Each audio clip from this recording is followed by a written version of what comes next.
the JAMF User Nation conference, and should you be able to delete the wallet app on the iPhone? This is MacVoices. This edition of MacVoices is supported by NordVPN.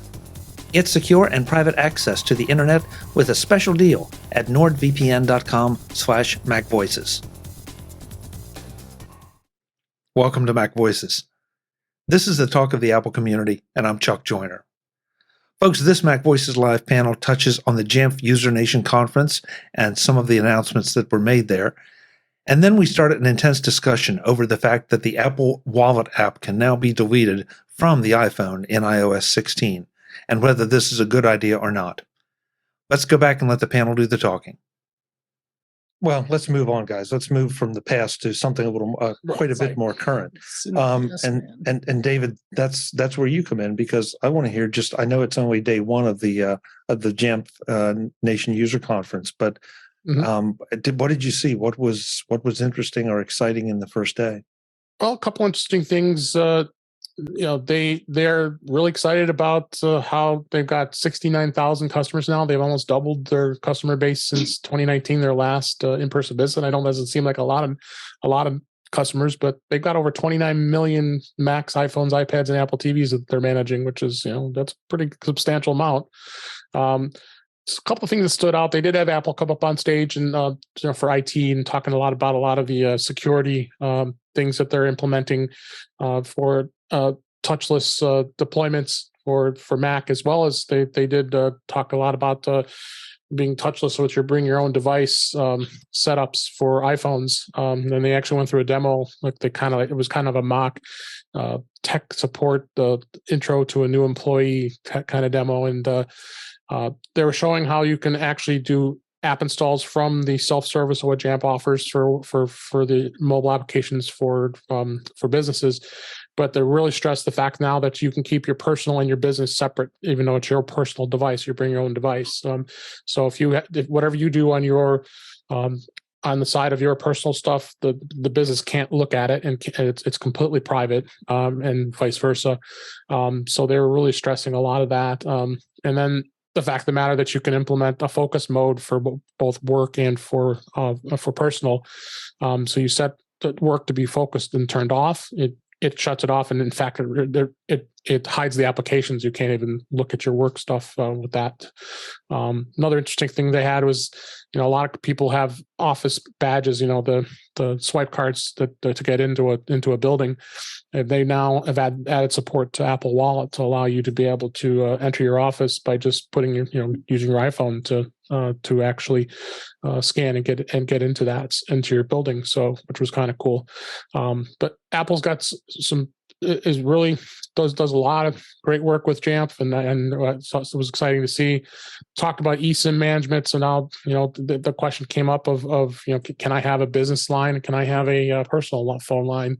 And which we already know, we've talked about, where you can have multiple eSIMs now, and JAMF does manage that. So a lot of good things there, and that end of things. But a lot of talk about that, and a lot of good future with security. They have the tools that are going to keep things even more secure than ever before. So it was a good conference. It was a good keynote. That really was just a keynote. A lot of the sessions I attended are more beyond, I think, our audience here, as far as the worth talking about. I mean, they did some accessibility stuff and PowerShell and that kind of stuff. So, but it was a good keynote. I would anticipate that they'll probably put that keynote out on YouTube at some point where people could go back and watch it. Yeah, I hope so. I mean, it's if whether you're into mobile device management or not, I think it's great to know what the capabilities are that are out there and that are being used. And then one other thing was interesting that the CEO Dean Hager had mentioned. A lot of skeptics of why JAMF focuses specifically on Apple, and I guess a good example is 1Password. What did 1Password do? They decided to become universal across all platforms, and they're asking, well, why can't JAMF do the same thing? Well, they don't want to. This is something that they focus on. They've been doing it for 20 years. And they focus on managing Apple and Apple devices, and so he's challenging the doubters of why JAMF has decided to do this. They're a big company now. They're on the stock market. They're doing very well for themselves, and a very supportive. In fact, also one thing I'll mention too is there even more partnerships. They mentioned Google, a lot of Google integration with the Chrome browser, with Chrome for Enterprise, doing because you want to be able to manage a browser, then being able to do that, and Microsoft with Endpoint Manager, being able to manage devices through the Microsoft ecosystem, because there are plenty of companies out there that use that too, and they want to be able to feed off that information. So, but no, a lot of good stuff, and JAMF just continues to excel in the IT, and Apple is big time supporting it too. And they have their IT enterprise division guy from Apple was on stage did the presentation during the presentation, and it was some good stuff. Thank you. Yeah, JAMF is a great company. I mean, we've talked to them before at WWDC and remotely, and they're some really great people doing some really great things. Yep. And they're doing it for the Apple devices, and that's right. So naturally it makes us a fan of them sort of automatically. Yeah, I think 69,000 is very impressive, because each customer has got to be at least dozens of devices and maybe thousands for one customer. Yeah. Another one customer did come up on stage and talk was the CIO of American Airlines. They talked about their have they've excelled as far as technology, and I kind of chuckled when they says, in 2011 we were using Android tablets to give to our pilots and to our flight attendants, and then 2021 comes along and they decide, I think we're going to convert everybody to an iPad. It took them that long to finally realize that it just was getting very difficult to manage, because there was multiple devices. Managing Android and iOS, it's not an easy feat for any company. So they've now adopted, for the flight attendants as well as the pilots, iPhones and iPads for the flight manuals and all that stuff. So it was kind of neat to see that. Yeah, definitely. We've gone on about some of this stuff. Thanks to everyone for the feedback. That's good. First story I wanted to throw into the chat rooms is one that I've been holding now for a while, just because I'm kind of curious to see. But in one of the early betas for 16, they would let you delete the wallet app.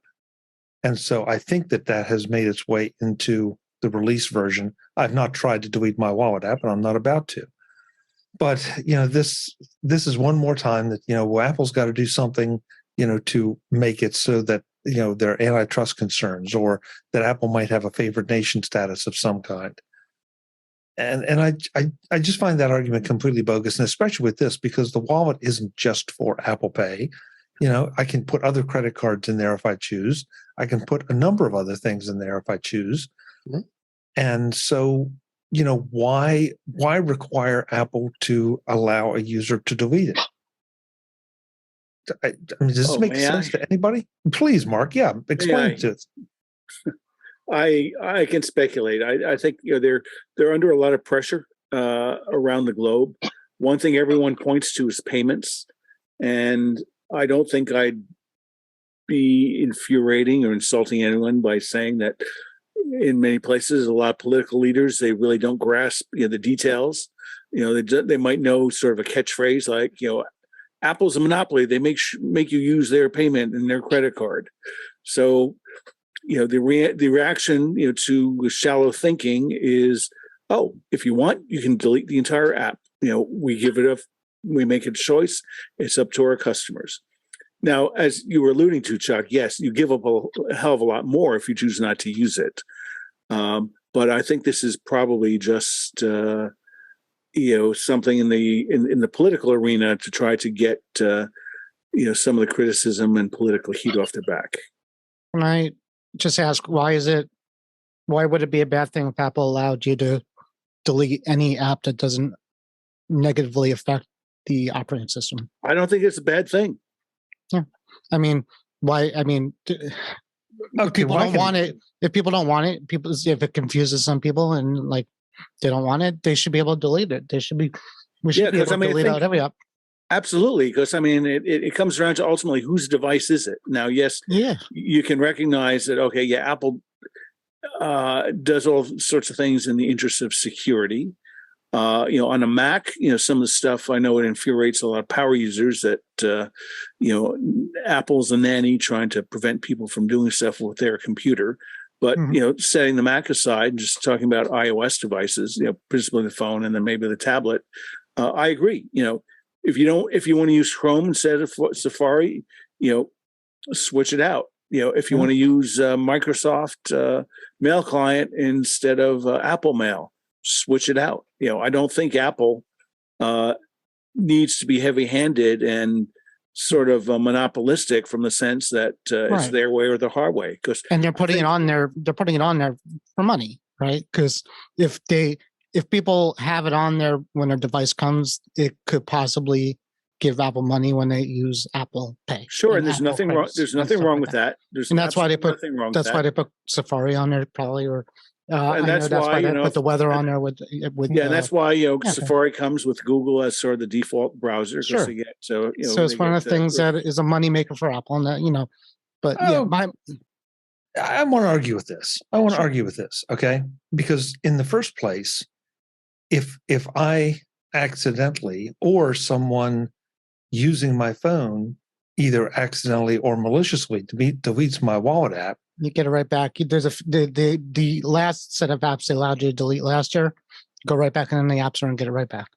Okay, that's fine, but now I have to add all my cards back in, and maybe I think building on what Warren's saying, I think that it will delete the app, but I think it keeps the data. So I think you're protected against that. It's probably in the cloud, or it's probably in the cloud. And I can't remember the app it lets you delete now, but there's like a stock app that they let you delete one or two last year, and people were deleting them out, and you could go back in the store and find it again. Right. Yeah. I hear what you guys are saying, but you also hear these horror stories about a parent gives a kid, their phone to play with. And, then all of a sudden the kid has bought, $50,000 worth of in-app purchases for the game. Right. And that's Apple's fault. Right. And so, here now. No, it's not Apple's fault. It's I was being facetious, Mark. Yeah, I agree. So, here it just, if I'm only deleting the app and my credit card information is in the vault, and all the credit cards that I've put are in the vault, and all I have to do is re-download the app, then I don't feel nearly as bad about it. It would do probably the same thing it does now when you restore it. Is it asks you to put the 3-digit code and hit next. The 3-digit CVC code. So that's probably what it would do, because it does it now. Basically when you restore a phone, it pulls your credit. It actually says these are the credit cards that we know about.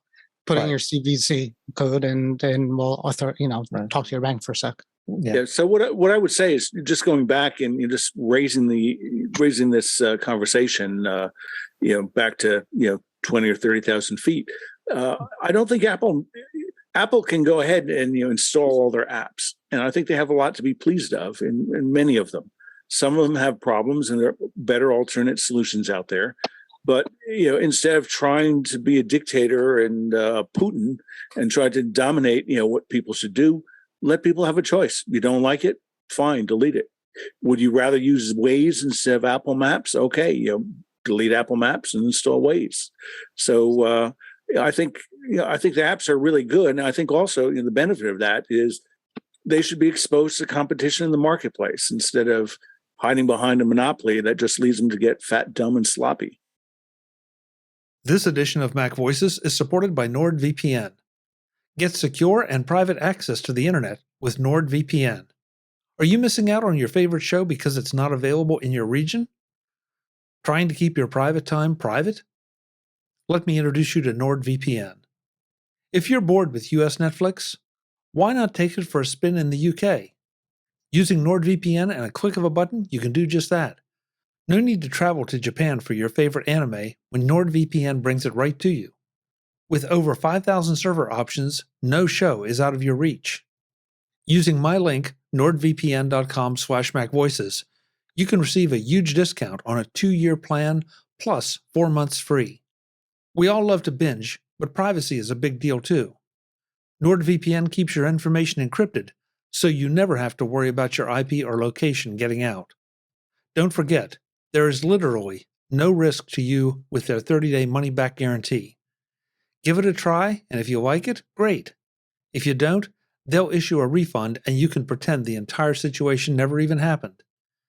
Check it out at nordvpn.com/MacVoices to get your subscription started today. That's nordvpn.com/MacVoices. Thanks to NordVPN for their support of MacVoices. Mark, that's a really good point. But I also, because it's my Apple device, I guess, okay, let's put it this way. I don't see that the wallet app is preventing me from installing somebody else's app.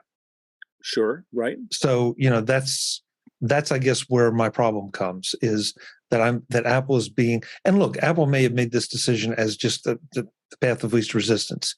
Give them a bone and they'll go away and be happy with it because we allow users to delete it. But most of the people we want that want to use it will use it.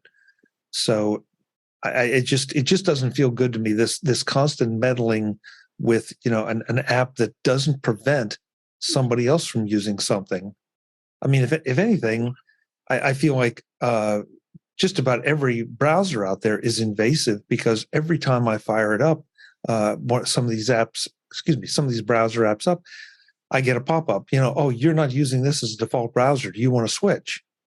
And it's like, no, I told you I don't want to switch. Leave me alone. Right. So, Chuck, I agree with what you're saying. And yes, people can maybe find a way to minimize or just create a folder and dump all their Apple apps into it if they don't want them there. But I think it's a fine point and maybe too subtle an argument for most people, where if they can't get it off their device, that somehow they would, our opinion, wrongly conclude that Apple is forcing them to use it. So I think the most antiseptic, definitive way is, if you don't want it, fine. You can even delete. You don't need to use it. Just leave it on your phone. If you don't want to leave it on your phone, just delete it. And oh, by the way, we really think you should reconsider, because here are all the benefits you have by using our app that just is impossible using these other ones. Right. Compete on features and benefits. Yeah. Jim, you have some thoughts on this. I do. I think this is just a PR stunt on Apple's part. Mm-hmm. There's nothing in this that indicates that their hand was forced in any way. I think they just wanted something to point to say, see, we're not a monopoly. But all they're deleting is a little bit of user interface logic. They're not deleting any of the frameworks out of the operating system, and they're certainly not giving some other, like Google or somebody, access to the NFC reader and the ability to implement a pay system with the phone's NFC reader and or the watches. So, all they're letting you do is delete this user interface that, allows you to work it. But, they're not removing that functionality from the operating system. And they're not giving anybody else the ability to actually, implement a payment system. I agree with you. Calling a PR stunt, or response to some of the political pressure. We could argue that there are very much the same things, but again, I think for a lot of people, the fine points escape them, because I know people who don't want to use Apple. It's funny. I know people who use Apple Wallet to store, COVID cards and insurance cards and other things, but they won't, for whatever reason, trust their iPhone. They'd rather insert a credit card into, or actually, tap the card, onto a reader. So, there's a lot of illogical people out there, and I think the best thing maybe Apple can do is find a way to accommodate them. But I don't think this is geared towards any end user. This is something that they can go to a legislature and say, see, you know, like go to the EU and say, we're not, we let people remove it. We're not a monopoly. And without actually doing anything that really makes them less of a monopoly. They're totally a monopoly in terms of electronic financial transactions in the iOS environment, and this does nothing to change that. See, because they don't allow access to the NFC hardware by anybody else. Exactly. So see, Mr. you EU can't regulator, you cannot make an app that duplicates what Apple Pay does. Right. So see, Okay, go ahead, Mark. See, Mr. EU regulator, we don't force anybody to use it. We even let people not even use our own app. So if they don't want to use the phone for anything, fine. But we don't force people, we don't force people to use ours. They cannot use ours because we don't let them use the others. We have full equality. So the question comes down to, like, is Apple ever going to let Google Pay,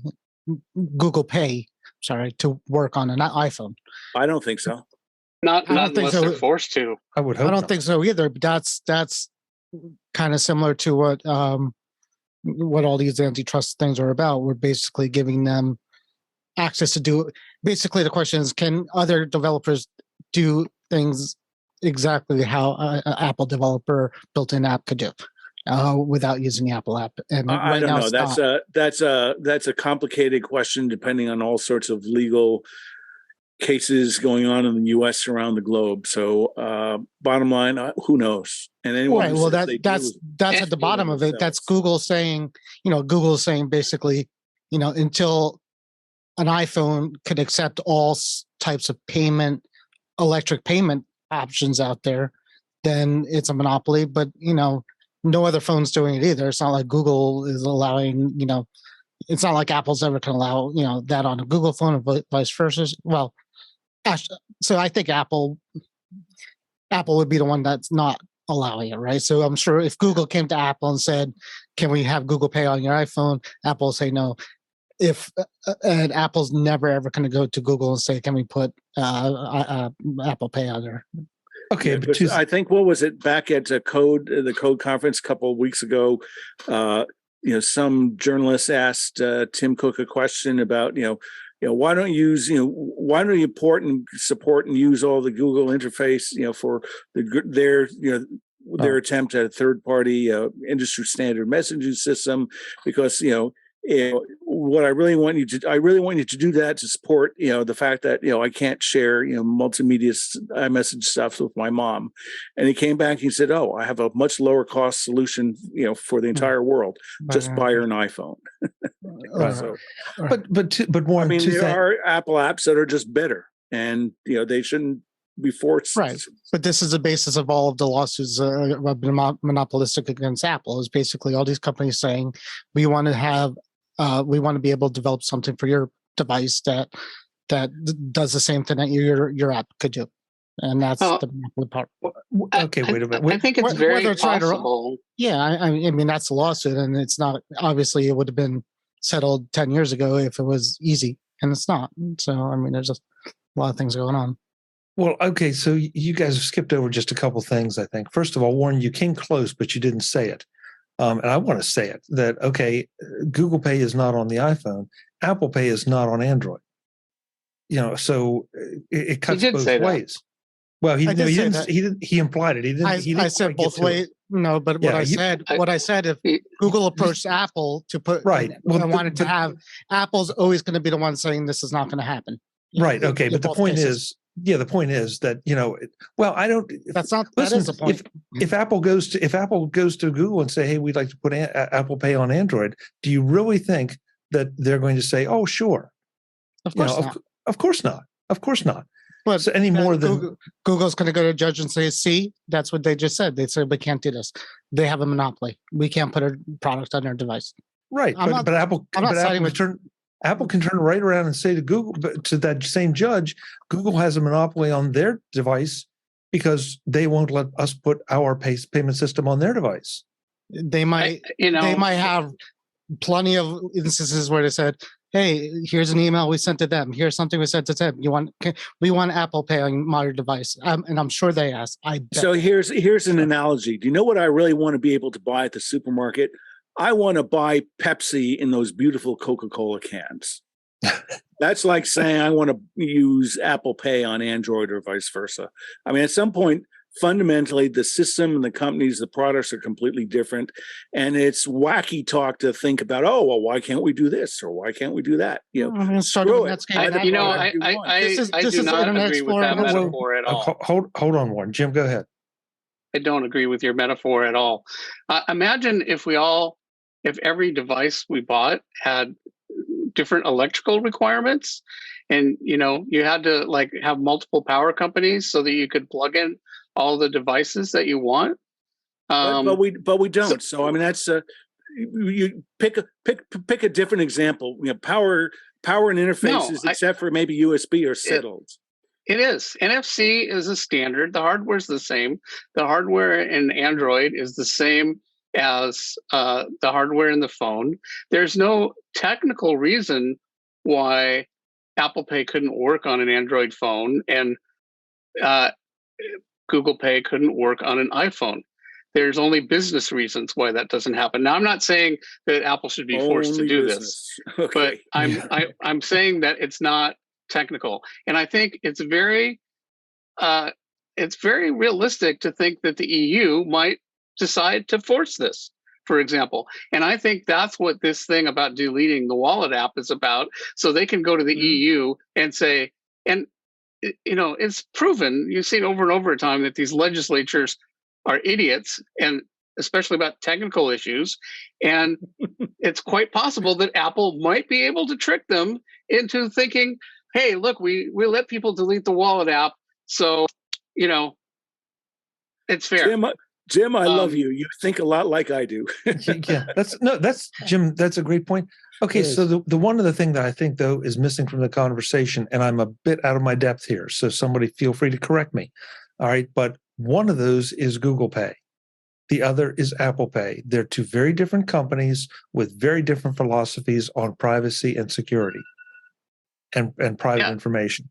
And but the piece of technology that makes that work is the NFC reader.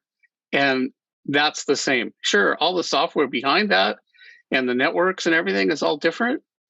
But at the point of contact, the thing, the point where, like when you go tap your phone or your watch to a terminal at the supermarket, that's a standard. That's the NFC. And Google Pay does work with those. If I have an Android device, I can use Google Pay at my supermarket. If I have an iPhone, I can use Apple Pay. So, if Google was willing to write the software and Apple was willing to allow it, you could have Google Pay on Apple devices. There's nothing technical stopping that from happening. Right. And Apple, I mean, when you use your iPhone to unlock a door at the Marriott now, you're using NFC, right? I'm right. Against it. Mm-hmm. So Marriott somehow got permission from Apple to write an app to use NFC because that's what they're doing. Okay. Hey, I want to continue this, but I want to make sure that I thank Mark Fuccio for being here. He's got to run. Mark, thanks so much. Don't worry, I'll hold the wolves off while you're gone. Okay, this is great discussion. I wish I wish I had more time, but I can catch it on in the feed. Yeah, Mark, where's the best place for folks to reach out to you if they want to debate it directly with you? Oh, probably Twitter at MarkFuccio at Mark Fuccio on Twitter. Great. Thanks so much. Good to see you. Mark, later. David, Jim, Warren, Chuck, good night. Bye-bye. Good night. Actually, Jim, Warren, that's a great point. And it also applies to my glucose sensor I was talking about earlier. Yeah. That's using NFC. And if I go into that, let's see if I can. There we go. I see. Okay, so that's the wallet app. No, it's not. It's the glucose app. It's the app. And I've told it that I want to do a reading, and it's brought up this panel. That panel is an Apple panel. It's not from the Abbott Laboratories, the company, the Libre company. So they're calling up the Apple. So API they call an API from Apple that says, I want to do I want to do an NFC read, and Apple brings up this panel. So you notice that panel does not come up when I do Apple Pay. Apple's got a different thing. So when you can go through this API, but Apple limits that, and they won't allow, they won't let it work for like a payment thing. Okay, so, but let me go. I think you may have missed my point, Jim, because I hear what you're saying, and I'm not challenging that the hardware is the same. I mean, just like, a microphone is basically the same, whether it's in an Android phone or an Apple phone. But the value that Apple Pay brings, and I do not follow Google that closely, so somebody correct me if I'm wrong, but Apple generates those temporary temporary credit card numbers so that it's that extra level of security. What Apple brings to the table is the security part of it and their reputation for security and privacy. At least in my mind. We have no idea how Google Pay works. I have no idea. Yeah, well, isn't that a little scary? Well, that's actually not true. In fact, it's interesting that this would come up because there was just a post I saw. I can't remember if it was on Twitter or my RSS feed comparing how they worked, and there was a thing that had a whole flow chart of how Apple Pay works and how Google Pay works, and they are quite different from the flow, and it's quite different about where the trust, goes. I think the Apple Pay system is much better. I definitely prefer to use it, but we're all reasonably smart, technical oriented people that can look at that and understand this. At a certain level, look at the stuff that gets done by lobbyists. There's some countries now where Google is having to pay a tax for linking to a newspaper. Mm-hmm. What? That's insane. But yet that's passed and is law I believe in Australia and maybe some other countries. Well, to me, that's just completely bonkers. But it just goes to show you that legislatures and governments and commissions and all that, they can do bonkers things. And I could easily imagine that, say the EU or Australia or someplace somewhere could, apparently India now is going to try to force all these companies to use their GPS system. Did you see that?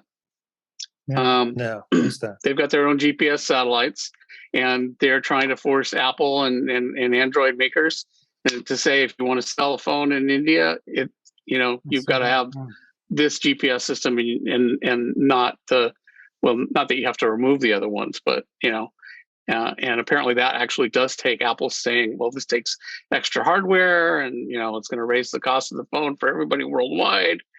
But they may do it. So to get back to the original of today's thing, I think Apple's trying to head that off. And they're, kind of like waving a cape at a bull. Go over here. See? Oh, look. No, there's no problem here. We're not a monopoly. You can remove the wallet app. And and the other side is going to say, no. That's not. So it's going to come down to lobbyists and money and backroom deals and. Our debate over the Apple Wallet app and related topics heats up in the next edition of MacVoices, where we talk not only about the Apple Wallet app, but also Apple Pay and the differentiation between that and other payment options out there. We also touch on a few other subjects as well. That's next time on MacVoices, and I hope you'll join us. Until then, and as always, I'm Chuck Joyner. Thanks for watching. Visit MacVoices.com for show notes and to connect with Chuck on social media. Get involved in our Facebook group or like our Facebook page, and get more out of your Apple tech with MacVoices Magazine, free on Flipboard and on the web. And if you find value in it all, consider supporting us through either our Patreon campaign at patreon.com/MacVoices or by making a one-time donation via the PayPal link on our front page and in the show notes of each episode. You will join these fine people who help bring you MacVoices.